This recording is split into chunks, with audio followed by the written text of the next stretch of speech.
Welcome to Football Daily for our guide on 10 things you need to know about Qatar 2022. Preparations for the World Cup's first trip to the Middle East have certainly generated plenty of controversy on and off the pitch, so here's our take on all the major talking points.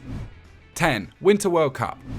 Much to the horror of domestic football in Europe, this will be a Winter World Cup. Leagues across the continent have been placed on pause, meaning the players will endure a hectic schedule to get their calendars back in sync post-tournament. Some pundits and managers alike are not happy. Only in August, Liverpool boss Jurgen Klopp moaned, "This World Cup happens at the wrong moment for the wrong reasons." But a summer competition in the Persian Gulf would have been simply unbearable. In July, Qatar experiences average temperatures of 37 degrees, while the winter days peak in the mid to high 20s. To combat this, each stadium in Qatar will feature central air conditioning that requires 115 megawatts per hour per game of energy. For context, that translates to roughly 43,560 household air conditioning units in each stadium. And we might be doing this all again in 8 years' time. Saudi Arabia have lodged a joint bid with Egypt and Greece to host the 2030 edition, which would move the competition to before Christmas once more. So whether Europe likes it or not, Winter World Cups could be here to stay. 9. Most expensive ever.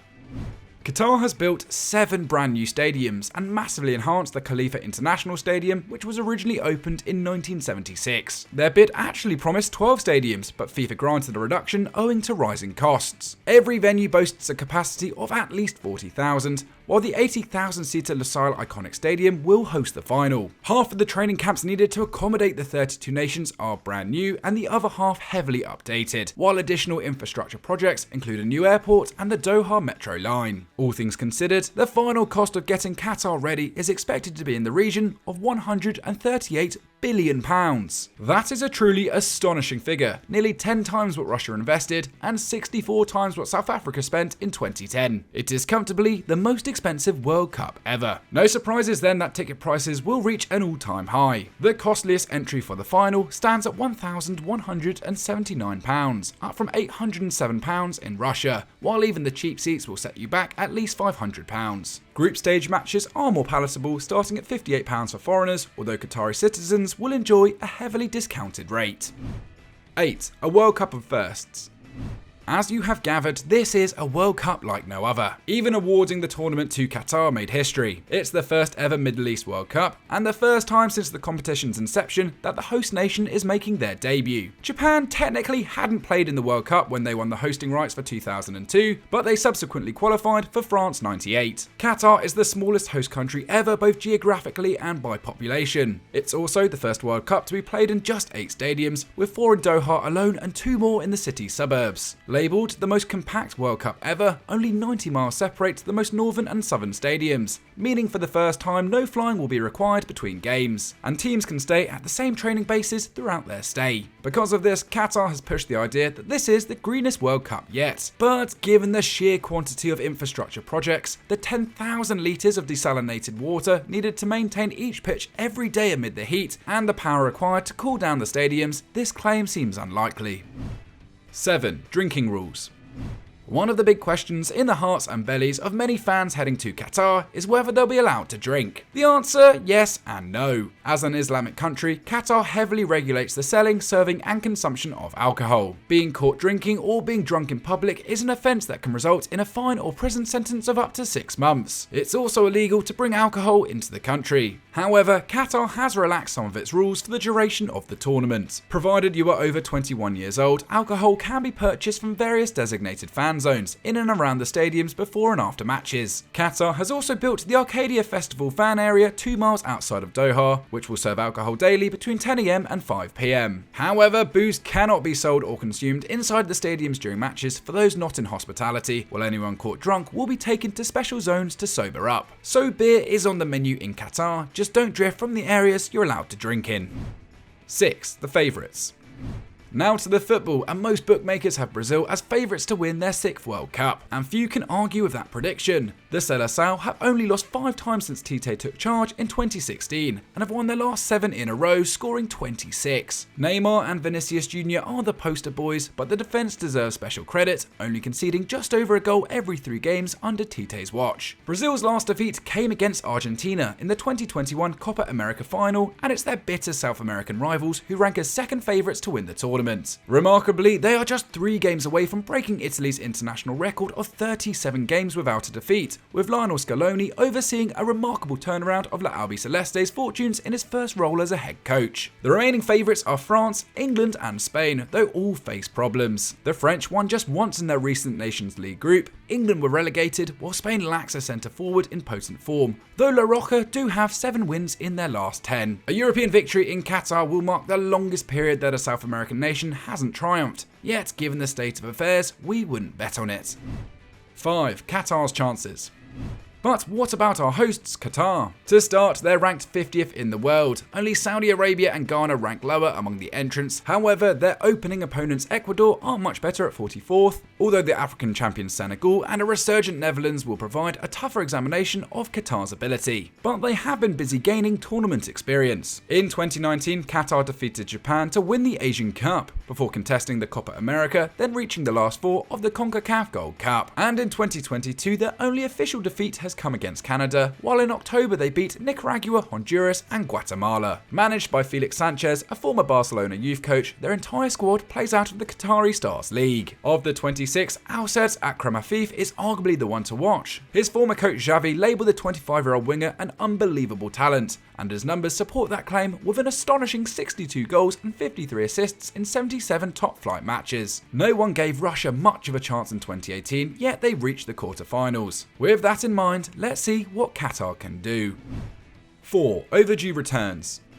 For the first time since Mexico '86, Canada are back at the World Cup. In 2000, they won the Gold Cup, but by 2014 had hit rock bottom, with a world ranking of 122. It left the hugely successful Canada Women's to keep soccer alive in the country, led by the English coach John Herdman. Then in 2018, Herdman switched to the men's team, and things started to finally improve. In just 2 years, he guided the Maple Leafs from 72nd to 33rd in the world, thanks in part to a golden generation of outstanding talent in Barnes' Alphonso Davies, Lille's Jonathan David, and Club Brugge's Carl Larin. They will face Belgium, Croatia and Morocco in Qatar. Not easy, but certainly not an impossible task. However, the Canadians' yearning for World Cup action has nothing on the Welshes. Last appearing in Sweden back in 1958, Qatar is the defining moment in an excellent decade for the Dragons. Wales reached the semi-finals of Euro 2016 before making the last 16 in 2021. That momentum powered them to the World Cup playoffs, where they broke Ukrainian hearts. Rob Page has done an excellent job in charge, although their hopes once again rest with their talisman and captain Gareth Bale.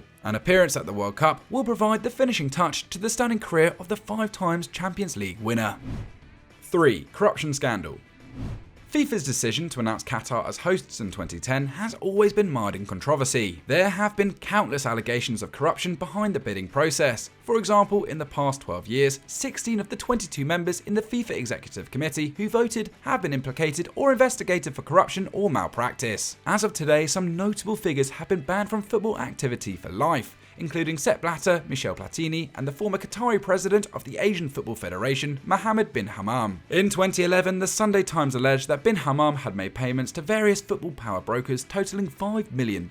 Then in 2019, the same publication claimed leaked documents showed that just 21 days before the bid decision, FIFA benefited from a $400 million rights deal with the Qatari state's broadcaster Al Jazeera, plus an additional $100 million if the bid was accepted. FIFA's former vice president Jack Warner is also fighting extradition from Trinidad to the USA after being indicted by the FBI for fraud and corruption. 2. Human rights.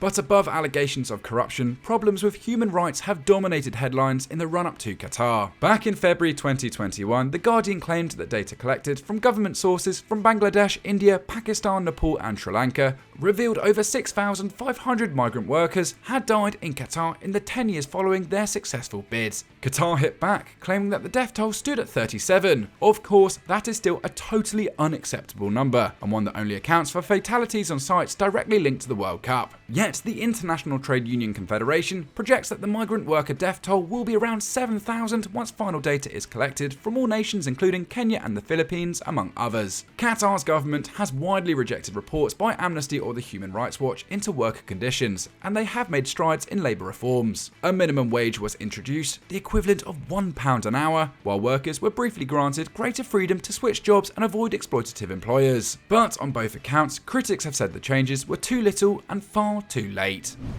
1. LGBTQ+ rights. Another major concern is what LGBTQ+ fans can expect if they visit Qatar. Male homosexuality is illegal in the Western Asian nation and punishable with a 3-year jail term or a fine. Its government also does not recognise civil partnerships or same-sex marriages and doesn't allow people to campaign for LGBTQ+ rights. The Human Rights Watch has documented numerous incidents of arbitrary arrests, beatings and mistreatment towards the LGBTQ+ community by the Qatar Preventative Security Department forces, with the most recent case coming in September. This puts FIFA in yet another difficult situation, as in 2016 they adopted the United Nations Guiding Principle on Human Rights, which requires the organisation to take adequate measures for the prevention, mitigation and remediation of human rights impacts. Qatar, by that measure, is not a suitable host. But Qatari officials have responded by saying everyone is welcome. The UK's Foreign Secretary James Cleverly has stated that everyone planning on visiting will need to flex and compromise to local customs and norms. Although the FA chief Mark Bullingham claimed in September he was assured that LGBTQ+ fans would not be arrested for public displays of affection. Only time will tell if Qatar stays true to its words. So that was our take on 10 things you need to know about Qatar 2022. What are the most controversial points and what are you most excited about the tournament? Let us know in the comments down below. As always, if you enjoyed this video, smash that like button and subscribe to the channel, and we'll see you next time.